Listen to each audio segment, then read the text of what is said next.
Hey guys, Get Level here, and today we're going to be checking out the Streamlabs Twitch Panel Maker.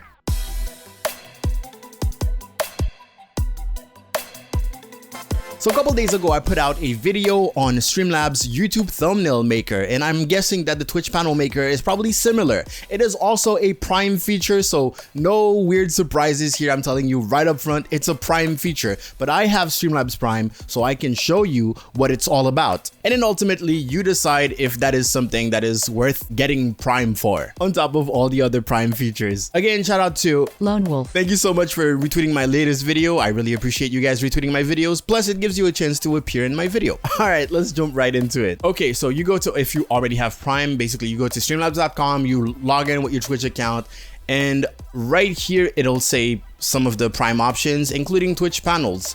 So you click here, as you can see, it's new. The Twitch YouTube thumbnails, well, the YouTube thumbnails are also here if you want to check it out. I definitely recommend you checking out that video because I give a little bit of details that might be redundant with this one, so I might not give you everything. So first thing that you're going to see when you click on it is the templates. So technically, if you're just starting out, you don't have any graphics, you will most likely find something that matches your graphic style. It's a lot. It's really a lot of panels. Look at that. Coming from someone who makes graphics for Twitch from scratch, I can tell you that creating the panels from an overlay pack is kind of the most annoying thing because it's super repetitive.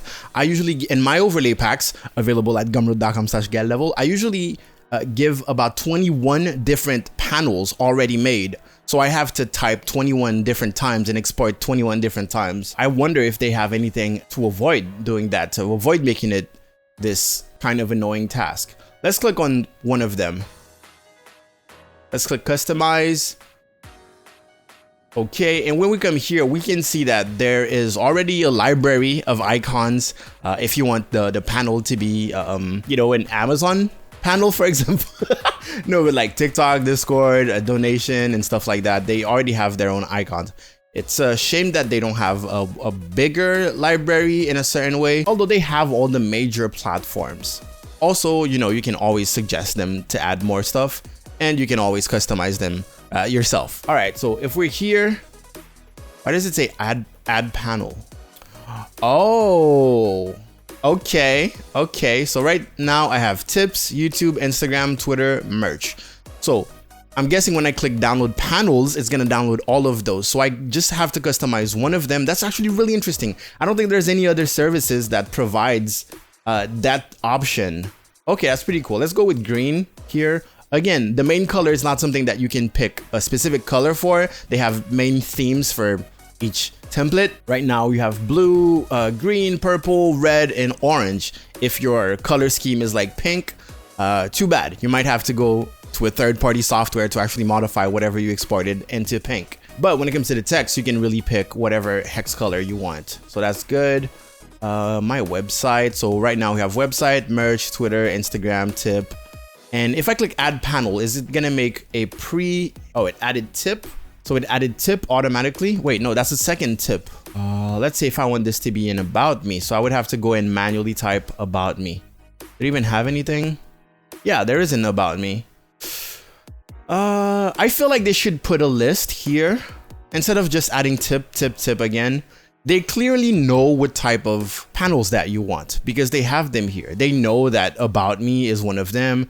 They know that Discord, for example, is one of them. So I would love when I click add panel to have a list and then I can choose which one, another one that's pre-made. I would love all of those to already be pre-made if possible. Like Snapchat, if I want to add Snapchat here, I would have to click add panel. It would add another tip panel and I would have to go in and type a Snapchat, or maybe if I just click the icon, it will modify it.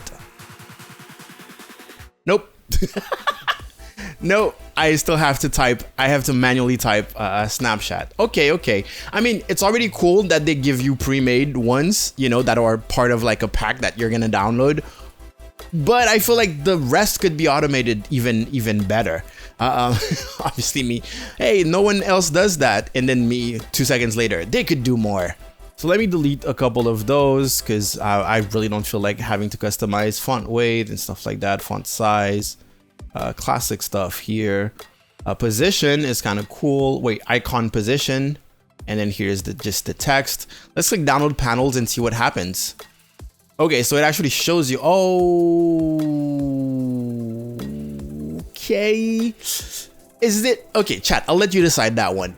I'm calling my YouTube viewers chat too. Is it a good thing that when you switch colors on one panel, it stays for that one panel? That means that you can individually change colors for panels, knowing that you can't just add whatever color you want. Or would you want to have it so that if you switch one color, it applies to the whole panel pack that you're downloading? You go home and think about that.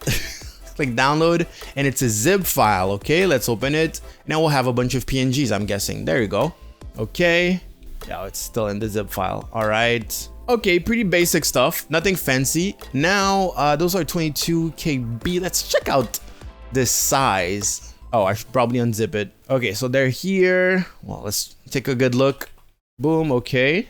No surprises here. I feel like they're small, so let me check that out.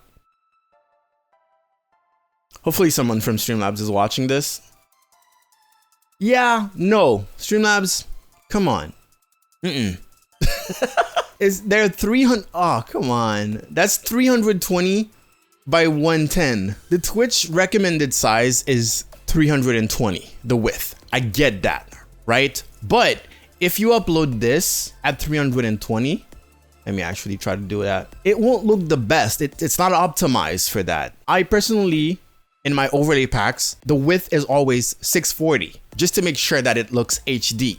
If you upload an image that is 320, it won't look great. Like those things, those panels right here, those are like 640 at least. They're probably bigger, to be fair. But it's a known thing that if you want your panel to look extra sharp, you need to make them bigger than 320 so that Twitch can resize it, but it'll look better. Let's go ahead and try to add one of those. Okay, add image. Let's drag it here. Love me some drag and drop features. Okay. Let's put Instagram. Why do I have some empty space on the right here? Okay, let's check that out. It doesn't seem to look bad, to be fair. Also doesn't look HD. See that icon is slightly, oh well, you can probably not see that. Let me, I'm zooming in like crazy, okay? Let me turn off my camera. Don't know if you can see this, but this is not HD. This is not sharp. This is, I'm being super picky, okay? I'm being super picky. But if you're a graphic designer and you give this to a client, for example, that's not good enough. That's really not good enough. So Streamlabs, if you're watching this, go 640 for the panels. I know it's more file size and stuff, but it's important. It's important that your stuff look sharp, right? Sharp, super sharp. Right now, not sharp. But anyways, let's go back and see if it actually saves our settings just like it does with the YouTube thumbnails. I'm gonna go customize this one, pretend to go customize this one, and then I'm gonna go back to my website and then click here. We'll go back to my website. What am I saying? And it does save it. So again, very awesome stuff that it actually saves the progress that you make. It is a brand new feature, so they have time and they're probably gonna make it even better. But this was the Streamlabs Twitch panel maker. What do you think? I guess that they match some of Streamlabs already like made templates plus YouTube thumbnails. So if you want to create your full branding, I think that's actually a pretty good solution, especially if you already have Prime or you know you don't want to be paying graphic designers left and right. It's cool that Streamlabs is providing those options for content creators. If you're gonna pay 100 and plus for Streamlabs Prime, it allows you to do so many things that a full-time content creator would be doing, or someone who's trying to become a full-time content creator. So it's real full package. I like it. I just want the size to be bigger. On the YouTube thumbnails, it was 720p, which wasn't really an issue, but on the panels, you have to double that size, that width at least. Okay, so let me know what you think about it. If you're looking for like a free alternative, again, there's Adobe Spark. If you're looking for a different paid alternative, there's Placeit.net. If you're thinking of getting Streamlabs Prime, which I'm not paid to say that, but I do have an affiliate code in the description, and I think you get a discount if you use it. So definitely check the links in the description. And also, if you're looking for some free overlay packs, including Twitch panels, go to gumroad.com/getlevel. I have a bunch of them. Most of them are free, and then the rest is like 99 cents, $2, $5. The most expensive overlay pack that I have is $10, and it's a full complete animated overlay packs. Anyways, thank you guys again so much for watching. Can't wait to read your comments. I will see you guys next time. Go out there, make me proud, get level out.